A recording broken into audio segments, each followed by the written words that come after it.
കടുത്ത ഒരു വേനലെയാണ് നമ്മളിപ്പോൾ നേരിട്ടുകൊണ്ടിരിക്കുന്നത്. കൊടും ചൂടാണ് നമ്മൾ അനുഭവിക്കുന്നത്.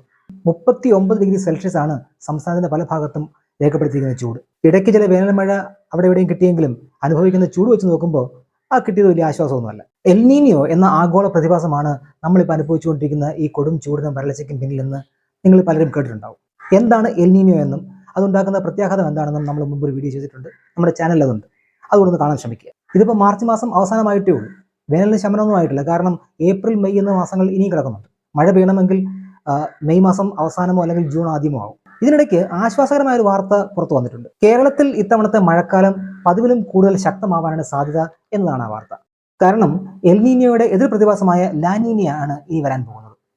ഏപ്രിൽ മുതൽ ജൂലൈയോടുകൂടി ഇപ്പോൾ നിലനിൽക്കുന്ന എൽ നീനിയോയുടെ ശക്തി ക്ഷയിക്കുമെന്നും ലാ നീനിയ ആരംഭിക്കുമെന്നുമാണ് കാലാവസ്ഥാ ശാസ്ത്രജ്ഞർ അഭിപ്രായപ്പെടുന്നത്. എന്താണ് ലാ നീനിയ? ഇതാണ് നമ്മുടെ അടുത്ത വിഷയം. നമസ്കാരം, ചെറുതല്ല കാര്യത്തിന്റെ പുതിയ വീഡിയോയിലേക്ക് എല്ലാവർക്കും സ്വാഗതം.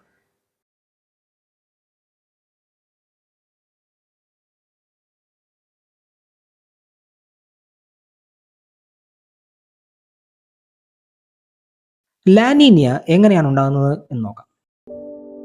സമുദ്രജലത്തിന്റെ ചില പ്രത്യേക സ്വഭാവമാണ് ഇതിന് കാരണം. നദികളിൽ കാണുന്നത് പോലെ സമുദ്രങ്ങളിലും കടലുകളിലും ജലം ഒഴുകുന്നില്ല. സമുദ്രവും കടലും തമ്മിലുള്ള വ്യത്യാസം എന്താണെന്ന് വിശദമായ ഒരു വീഡിയോ നമ്മുടെ ചാനലിലുണ്ട്, കാണാൻ ശ്രമിക്കുക. ഈ വീഡിയോയുടെ ലിങ്ക് ഞാൻ ഡിസ്ക്രിപ്ഷൻ ബോക്സിൽ കൊടുത്തിട്ടുണ്ട്.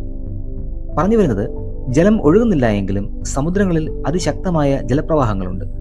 ഓഷൻ കറൻസ് എന്നാണ് ഇവ അറിയപ്പെടുന്നത്. സമുദ്രജലം ഉപ്പ് രസമുള്ളതാണെന്ന് അറിയാമല്ലോ. ഇതിനെ സലിനിറ്റി, അതായത് ലവണാംശം അല്ലെങ്കിൽ ലവണത്വം എന്നെല്ലാമാണ് പറയുന്നത്. വെള്ളത്തിൽ എത്രമാത്രം ലവണാംശം അടങ്ങിയിട്ടുണ്ട് എന്നതിന്റെ കണക്കാണ് സാലിനിറ്റി. ഇതിനെ സൂചിപ്പിക്കുന്നത് പാർട്സ് പെർ 1000 എന്നാണ്. 1000 ഗ്രാം ജലം വറ്റിച്ചാൽ, അതായത് 1 കിലോ ജലം നീരാവിയാക്കിയാൽ എത്ര ഗ്രാം ഉപ്പ് കിട്ടും എന്നാണ് ഇത് എളുപ്പം മനസ്സിലാക്കാനുള്ള വഴി.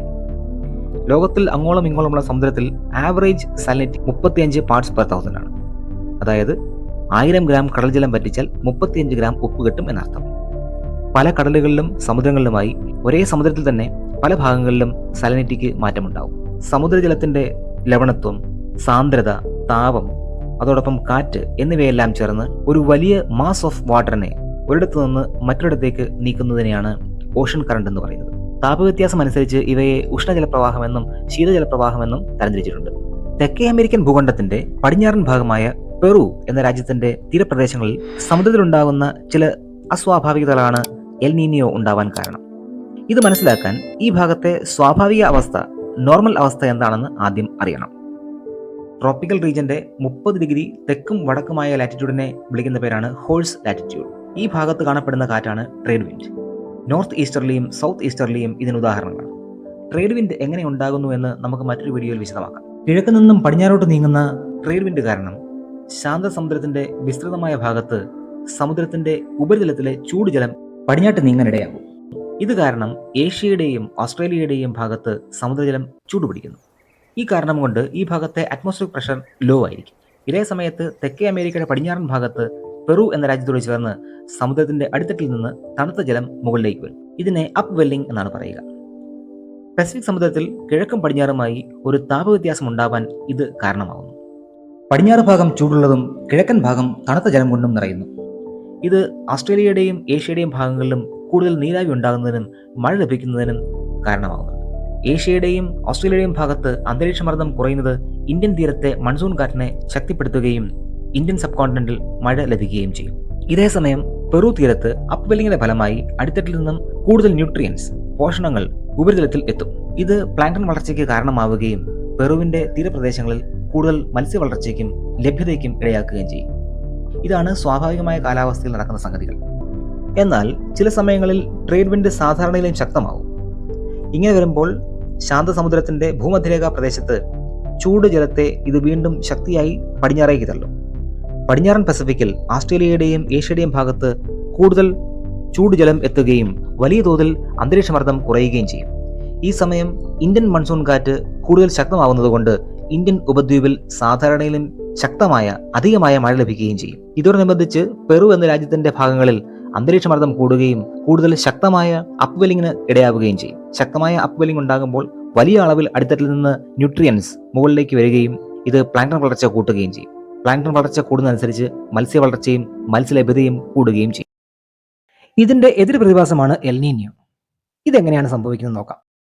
ചില സമയങ്ങളിൽ അന്തരീക്ഷത്തിലുണ്ടാകുന്ന വ്യതിയാനം കാരണം ട്രേഡ് വിൻഡ് ദുർബലമാവും. ഇത് കാരണം നേരത്തെ പറഞ്ഞതിൻ്റെ വിപരീതാവസ്ഥയാണ് ഉണ്ടാകുന്നത്. അതായത് ചൂടുള്ള ജലവിഭാഗം പെറുവിൻ്റെ തീരത്ത് തന്നെ തങ്ങും. ഈ സമയം അപ്പ് വെല്ലിംഗ് ഉണ്ടാവുകയുമില്ല. ഇക്കാരണത്താൽ സാധാരണ തണുത്ത ജലം കാണപ്പെടുന്ന ഇടങ്ങളിൽ ചൂട് കൂടിയ ജലം ആയിരിക്കും ഉണ്ടാവുക. ഇത് നിർവചിക്കാനാവാത്ത കാലാവസ്ഥയാണ് ഉണ്ടാക്കുന്നത്.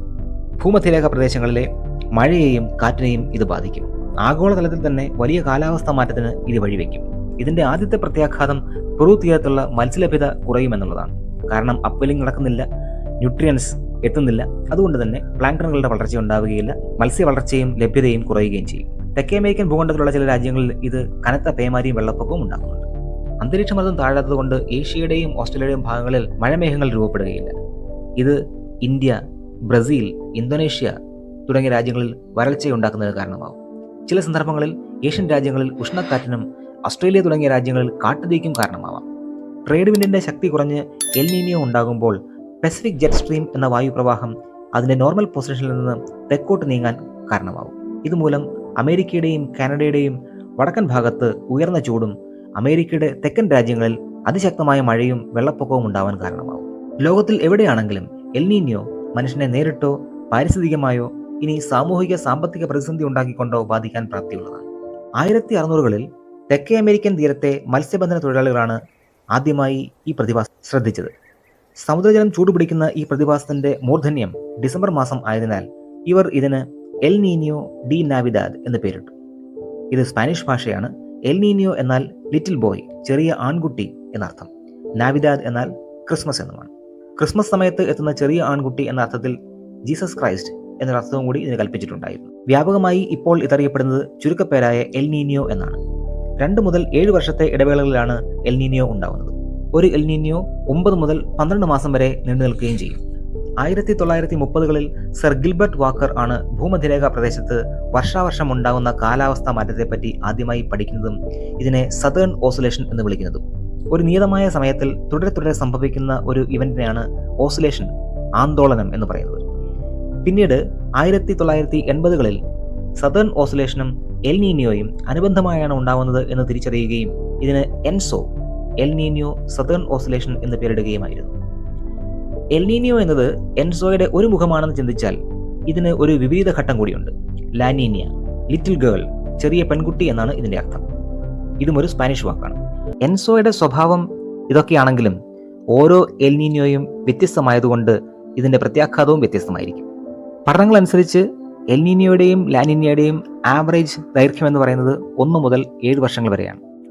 ഒരിക്കൽ ഉണ്ടായാൽ എൽ നീനിയോ 9 മുതൽ 12 മാസം നീണ്ടു നിൽക്കുകയും ലാ നീനിയ 1 മുതൽ 3 വർഷം വരെ നീണ്ടു നിൽക്കുകയും ചെയ്യുമെന്ന് പറയുന്നു.